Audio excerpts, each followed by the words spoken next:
Welcome back to Andersen Acres. It's a gross, gloomy day today, but some of our stuff is still nicely in bloom.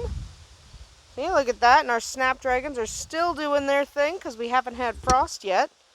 We could get frost any day. This is Canada. So today I just wanted to talk about repetition in gardening as I wander about and kind of check on the plants we've got. So I'm walking on acorns. You see all these acorns? It's been crazy this year. Acorns everywhere. Pumpkin. There's another pumpkin under the leaves. He's going to look good. So anyway, I wanted to talk about repetition in gardening, because repetition is a really useful tool, and it's something we can all do. So sometimes what happens, we're just going to go check on the potatoes, but sometimes what happens is when we're first starting out with gardening, we decide that we want to grow everything. Okay, we want every single flower, every single plant, every single fruit, every single vegetable, and the dogs have been on the potatoes and squashed them. That's actually fine. They're almost ready to dig up anyway. Dogs have been helping. So yeah, this is what the dogs did. But since we're digging these up like tomorrow or this afternoon if it stops raining, it's fine. Dogs did that yesterday. Don't worry about it. It was the dogs. Keep the dogs out of your potatoes. Anyway, so repetition. We're all really tempted to grow a little bit of everything, right? We really are. Absolutely are. But doing that, unless you have a ton of space, doing that really just kind of results in a hodgepodge, in a mess, in chaos. You can put dozens of different plants in one space, but you really shouldn't. Hi, birds. They don't like when I walk this way. But you really shouldn't, just because you run out of space. So the plus side to having dozens of plants in a small space is you gain a lot of experience with the different plant types. The bad news there is it ends up kind of looking a mess because there's no cohesion. There doesn't look like there's a plan.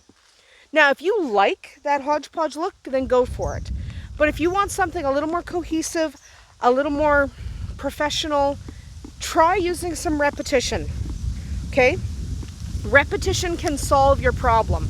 It's real windy up here, but I just want to go check on the trees because it's been a very windy night. So we're just going to go walk in the wind. It'll be fun. We love wind. Very windy up here. See, as soon as you exit the trees, it gets so windy. But anyway, so repetition can solve your problem, and it is a common tool that is used by gardeners all over the world because it's really, really easy to do, and it's really, really impressive. So repeating the same plant or color can help tie everything together. It can give some context to your garden, and it can bring order from the chaos. Because if you use some kind of repetition, some kind of unifying plant, you can go crazy and have a little bit of everything. Just use something to unify it all. Make it all look good. I tend to use lamb's ear. You've heard me talk about lamb's ear before. I like it because I like the way it looks, I like its color, and I like the velvety texture of the leaves. And frankly, it complements pretty much everything. Yeah. Just making sure these trees survive. We had a big windstorm last night. Like, big windstorm. So, yeah. Anyway. So, repetition. You can use repetition in large beds. So, if you have a really big garden bed and you don't really know what to do with it. These guys look okay. But you don't really know what to do with it, then a good thing to do with your large beds is to use repetition to kind of divide them into smaller areas. Okay, you can kind of make your large beds a little bit more manageable and kind of keep a little bit of control while still enjoying your larger bed. You can use a lot of lamb's ear, and then in every zone of your larger bed, hi cats, you can do different plants. So the lamb's ear repeats and unifies, while the other plants give interest and variety. So it's a really handy way to do it. It's a little less windy over in here.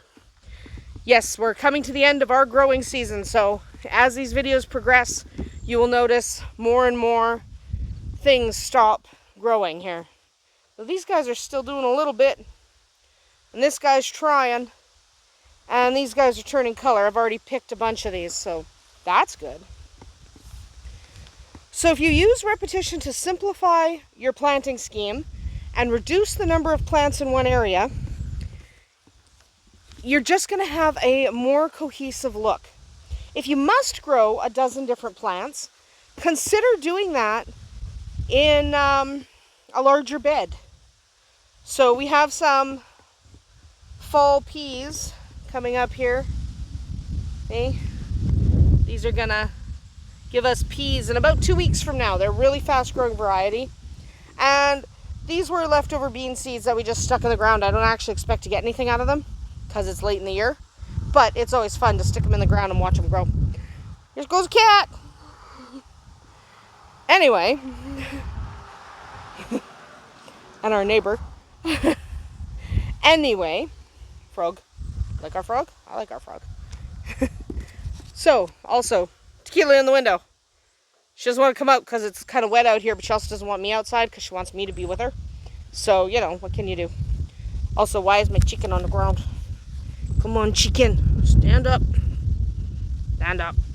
There we go. Put the chicken. There we go. Stand up. I want our chickens lying down. Can't have our chickens lying down. That's ridiculous. Anyway, picking up the chicken. Sorry about that bad angle there. There we go. Fixed it.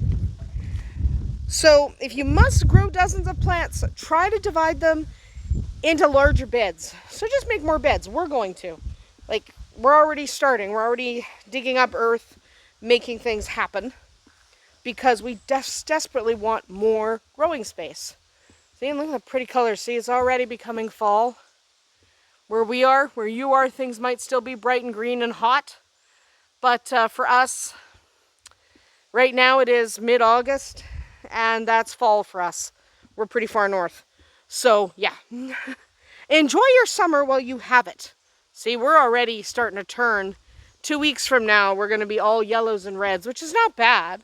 Like, we love the oranges here, and we've got a bunch of reds happening. That's not a bad thing. It's just, you know, our growing season's pretty short. So, when you are repeating your patterns or repeating your stuff, we're going to pick up the... seriously, we had some windstorms happening. We're not going to worry about it. We're just going to put him back up there. Aha! Fixed him. Yeah, we had a windstorm.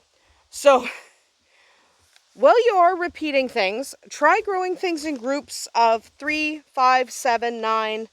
Odd numbers look better to the human eye than even numbers.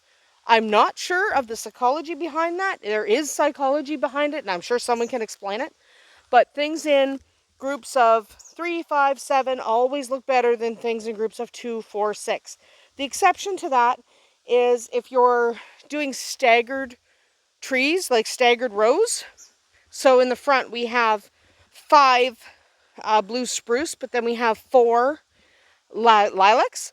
It's because that's a staggered row. So when you are doing staggered, your second row will have an even number. But that's okay because your third row has an odd number. So that's fine. Don't worry about that. But 3, 5s, and 7s, odds looks better than evens. Okay, so think about that when you are repeating. So when you're buying plants, buy them in odd numbered groups or break them up into odd numbered groups. Yeah, look at all these colors. It's going to be nuts. Large groupings of fewer types of plants are easier to notice. So if you have a huge group of snapdragons, for example, you're going to notice the snapdragons. If you have one snapdragon and one hosta and one of this and one of that, and you know, here's one pansy and things like that, you're not really going to notice. You're not going to say, oh my God, there's pansies, because there's one. Larger groups of your smaller plants are better. So do a lot of snapdragons instead of just 3 snapdragons. Okay, you can have an entire grouping of snapdragons, and someone can go, oh, look, great, that's the snapdragons. Instead of having like 2 little snapdragon plants in a corner, because that's not going to help you. And you're not even going to notice, especially in a larger bed.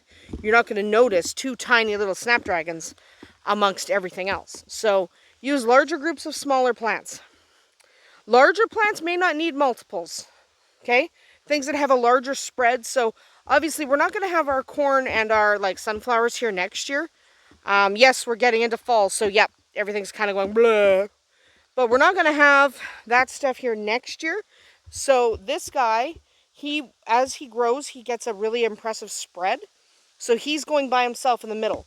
This guy, I'm going to get him some friends, and we're going to do like a snapdragon zone, and we're going to do like zones. So even though this is a decent sized bed, we're going to zone it. So that guy's going to be in the middle, and then I'm going to do something cool to each corner. Haven't quite decided yet. Probably glow in the dark rocks because that's fun. And then do things in between, because I think that would be fun. So larger plants don't necessarily need to be grouped in multiples. So for example, like the cedars at the front, you don't need multiples of them. They're fine. You can just have one. Okay, in our case, we have one on either side of the window. And yes, I know that violates the odd numbered rule, but it's fine because it's on either side of the window. So when you're doing things on either side of the window, one here and one there, does look really good. Smaller plants, like I said, do look best in groups of themselves. So a large group. If you're doing ground cover, try to do, like instead of doing 8 different kinds of ground cover in one bed, do 1 ground cover in each bed. Because the ground cover can be really used to unify a space. See? Cedars, we don't need a ton. Yeah, that's our cedars. With my chickens. And my sign. Yeah. That sign says wild and free. Somebody asked me. And then somebody else asked me where I got it. A friend of mine. A friend of mine paints them. Anyway. So, moving on. Yeah, so ground cover, you should do 1 kind of ground cover per bed. Don't try to mix and match. My favorite ground cover are the mosses, especially the Irish moss. But, I mean, you can pick whatever ground cover you like. Ground cover is one of my favorite things to use in beds because it covers up the dirt and still allows your other foliage to rise above, because ground cover is very low to the ground. So it's fantastic and we love it. Anyway, it's going to start raining, and I've been doing this for 13 minutes, and I think I've checked on pretty much everything except the other side of the house, but I'm not doing that right now because it's starting to rain. So that is about it for us here today at Andersen Acres. Remember to incorporate repetition into your garden beds. It will make your life easier, and it will make things look awful cool. We'll see you tomorrow.